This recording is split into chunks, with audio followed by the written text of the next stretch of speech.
관련해서 지금 추가로 나오고 있는 게 해먹은 게 포항시장이나 뭐 이런 것뿐만이 아니다. 다른 지자체의 공천에도 명태균이 관련이 됐다라고 하는 의혹들이 계속해서 나오고 있습니다. 가장 대표적인 게 지금 평택이죠. 평택. 네. 평택 관련해서는 어떠한 이상한 결정이 있었는지 한번 확인을 해보겠습니다. 평택시장 공천에 관련된 기사예요. 자, 이것도 뉴스토마토 단독 보도인데요. 아니, 명태균 영남의 황태자라며. 평택이 언제 영남이 됐나? 그러게. 예. 자, 김건희가요. 2022년 6일 지방선거 당시에 국민의힘 평택시장 후보 공천에 개입을 했다라고 하는데 이거 역시도 사실은 이준석이 분 겁니다. 이준석이 김건희가 지방선거에서 공천에 개입한 대표적인 사례로 포항시장과 평택시장 요 두 후보 공천을 꼽았다고 합니다. 그게 뭔 얘기냐면 원래 평택시장에는 여론조사 1위를 달리고 있는 후보가 따로 있었어요. 공재광이라고 하는. 네. 그러니까 국짐 안에서 후보들이 6명 정도가 있었는데 그 안에서 공재광이라고 하는 분이 1위를 다투고 있었는데 정작 여론조사를 해가지고 하는 사람들 중에 이 사람으로 이미 낙점이 돼 있다라고 하는 평택 지역이 6명이 경선 중인데 단수 공천을 받을 건데 최호라고 하는 후보가 이미 낙점이 돼 있다라고 하는 소문이 처음에 돌았다고 합니다. 그러니까 이 최호라는 분은 그 당시에 여론조사 5위, 6위 하던 사람이었어요. 그러니까 이 사람이 된다라는 얘기가 드니까 예비 후보 나머지 5명에서 모여갖고 공동 기자회견 내지는 여기에 대한 7명이 단체로 경선을 제대로 해라라고 하는 이 단체 기자회견 그 당에 대한 요구를 합니다. 경선을 해달라고. 왜? 최후가 된다라고 하는 얘기들이 풍문으로 있으니까. 그래서 경선에 이런 경우에는 당연히 경선이 받아들여지거나 최후가 낙천이 돼야 되는데 결국 최후가 단수 공천으로 결정이 나버렸다는 거죠. 그러니까 풍문으로 들었는데 풍문이 사실이 돼버린 거예요. 그렇죠. 최호 예비 후보 단수 공천으로 결정이 나버린 거죠. 그럼 이 사람이 누구냐? 최호라는 사람이 윤석열이 대선 후보 당시 경기도 국민후원회장 그리고 당선 이후에는 대통령직 인수위원회 기획분과위원회 창임자문위원을 맡았던 사람이라고 합니다. 그럼 그동안에 어떤 인수위에서 했다는 애들이 지금 전력을 보면 다 어떻습니까? 선거운동 기간에 돈을 냈거나 네. 아니면 같이 뭐 캠프에서 일을 했거나 이런 놈들이라는 거죠. 그래서 얘도 어떤 형태로든지 선거운동 전에 윤석열이 되기 전에 선금을 냈을 가능성이 난 높다고 봅니다. 그렇겠죠. 당연히. 그래서 인수위에 들어가가지고 활동을 하다가 자, 그 이력을 바탕으로 평택시장에 단수 공천을 요구를 했겠죠. 그리고 이러한 단수 공천이 나오게 된다고 하니까 얘는 믿는 게 있잖아.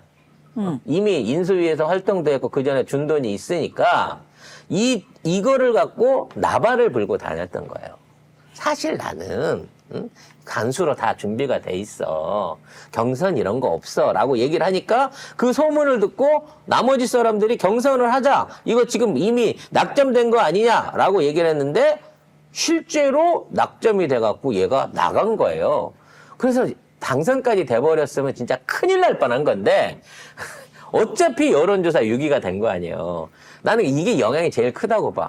사전에 이거가 지가 입방정을 안 떨고. 아니, 그러니까 이거 그냥, 본인이 떨고 다녔다는 거야? 본인이 떨고 다녀가지고 이게 소문이 나니까 경선을 하자고 했기 때문에 막상 얘가 단수 후보가 됐을 때 나머지 1, 2, 3, 4, 5 후보가 얘를 도왔을까요? 안 도왔을까요? 최 후보? 안 돕죠. 안 도왔을 거예요. 만일에 도왔으면 평택이라고 하는 시장의 특성상, 지역의 특성상 무조건 국진당 후보가 돼야 되는 겁니다. 근데 설레발을 치고 내가 후보만 되면 뽑힐 거야 라고 생각하는 바람에 내부의 반란표 내지는 비투표 내지는 지원표들이 국짐을 지원하는 표들이 민주당으로 가거나 기권을 하는 바람에 예상을 뒤엎고 민주당 후보가 여기서 당선이 되는 쾌거를 거뒀다는 거죠.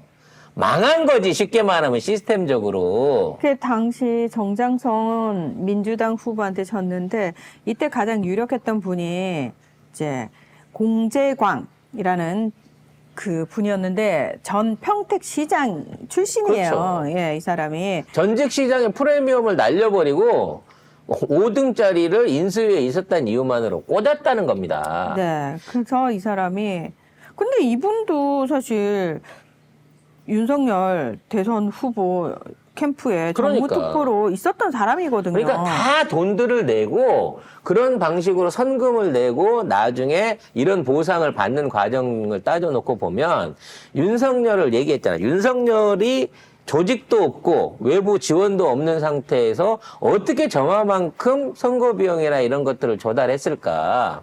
명태균이 아름아름 품앗이 해가지고 나중에 지방공천이나 이런 거 받을 예비 후보자들한테 선금을 땡겨가지고 그걸로 선거를 치른 거예요. 여론조사를 하고. 그리고 그거 공천으로 못 떼워준 사람들은 나중에 지역 일부에서 돌려받기도 했지만 대부분의 사람들은 그때 선금 받은 거에 맞춰가지고 공천을 다 날려줘 버린 거야. 근데 이 공재광 전 시장이 그 다음 총선, 우리 올해 4월 총선에서 또다시 이제 예비 후보로 출마를 했는데 컷오프가 됐대요. 그래가지고 열받아가지고 국진당 탈당하고 민주당에 입당을 하셨대요. 근데 지금 현재 정장선 시장이 3선 불출마를 공언을 했기 때문에 아마도 이제 다음번에는 민주당 예, 간판으로 예. 공재광 전 시장이 나올 평택시장에 가능성이. 나올 수도 있다는 거죠. 근데 아무튼 이분은 그랬을 거예요. 명태균을 몰라서 그러니까. 계속 해갖고 밀려난 겁니다. 그러니까 이 명태균의 영향력이 영남뿐만 아니라 저기도 꽂아줬잖아. 서초구청장을 국회의원 후보로도 꽂아준 것도 명태균이나 조은이도 그렇대잖아. 그러니까 지금 관련돼 있는 국짐당 안에서의 공천 인사 그 모든 정책에 대해서 명태균은 이 정권의 시작과 함께 그냥 예비 후보일 때 찾아가가지고 여론조사 던지기 시작했을 때부터 우리 권력의 대한민국 권력의 사실상의 마크로서 활동을 해왔고 그런 명태균이 지금 창원회에서 11명 검사가 와가지고 협박을 하고 막 입을 닫아라 어쩌라 이런 소리를 꺼내봐야 명태균은 내가 해놓은 게 있으니까 내가 진짜 니들 하나 날려볼까? 내가 지금 뭐 하나 터트리고 난 다음에 니들 태도가 이래갖고 내가 터트렸다 그러면 여사랑 윤석열이 니들 다 갈아치워? 지금 이런 마음이라는 거예요. 명태균은 지금 조사를 받는 것도 있고 이 시국을 수습해 나가는 것도 자기 아이디어대로 정리되고 있다라고 생각하기 때문에 마음이 편안하다는 겁니다, 현재.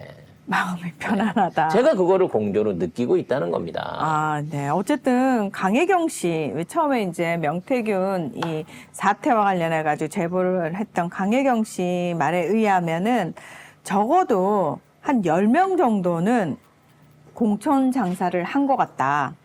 명태균이 10명을 상대로 공천 장사를 한 것 같다. 요거는 사실상 그 강혜경 씨가 주장하는 거는 즈음에서예요. 그러니까 지방선거를 즈음해서 돈을 갖고 온 사람들의 명단인 거고 그렇죠. 아까 얘기한 것처럼 현장에서 유세 현장이나 이런 데서 명태균이 직접 명함 소개시켜주고 연결시킨 가운데 그 후원금 냈던 사람들 선거 비용 후원금 정치 후원금 냈던 요런 사람들 같은 경우에는 별도의 비밀 장부가 존재한다니까. 그래서 그 당시에는 될지 안 될지 모르는 상황이잖아. 그러니까 던져보는 돈인 거야. 나중에 대면 공천 해줄게라는 상황에서 이렇게 도박적으로 던졌던 사람들의 돈에 대한 명단과 그게 윤석열한테 김건희의 통장으로 넘어간 정황이 있을 거예요. 그쪽까지 진짜 돈이 돈이 넘어갔다고? 돈이 넘어가지. 그러면 지금 선거운동 하는데 유세하고, 앞으로 어디에 대 김 사장입니다. 뭐 지역 일꾼으로서 크게 일할 사람입니다. 소개를 하고 그 사람한테는 후원금을 내라 그랬을 거 아니야. 그 후원금? 그 후원금의 실질적인 명목은 명태균이 주선을 한 거기 때문에 어떤 형태로든지 명태균한테 그 돈이 들어갔다는 게 콜이 돼야 돼. 명태균도 알고 있어야 돼. 그리고 이거를 다시 사모나 윤석열이한테 얘기를 했을 거란 말이야. 그래서 그런 방식으로 들어갔던 돈들, 그러니까 정치 후원금으로 자발적으로 낸 걸로 돼 있지만 사실은 공천장사 미끼로 냈던 돈 또는 정치 후원금으로는 금액이 500밖에 안 되니까 좀 더 큰 돈, 몇천 억대의 돈들을 별도의 계좌로 해서 송금 받았던. 왜냐면 명태균은 계좌가 없으니까 명태균 계좌는 안 들어갔을 거고 김건희가 활용당한 계좌가 그 당시에 또 있을 거라는 거지. 누구 명인지는 모르지만 거기에 대한 장부가 분명히 존재할 거라는 거야, 명태균은. 이게 명태균이 쥐고 있는 윤건희 부부의 가장 큰 약점일 것이다라고 저는 생각을 한다는 겁니다. 언젠가는 밝혀집니다. 왜냐하면 명태균을 이대로 풀어줄 수 없어요. 얘네들은. 그냥 명태균을 조용히 저대로 묻어놓고 이 정권 끝날 때까지 최소한 2년 반 이상을 파묻어 놔야 그나마 지금 있는 사태를 묻고 갈 수 있습니다.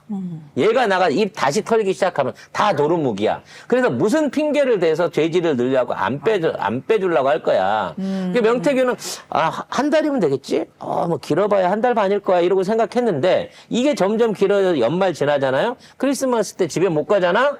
그럼 명태균은 이 새끼 봐 라고 하는 차원에서라도 장부를 깔 수밖에 없다는 거예요. 그래서 지금은 명태균이 평온하지만 제가 느낄 거예요. 명태균이 마음을 바꿔 먹는 순간 이제 이 정부는 끝난다. 윤석열의 정치자금 비자금 명부가 어디선가 터져 나오는 순간 이 정부 그동안 해왔던 뭐 공천 개입이고 나발이고 다 필요 없는 거야.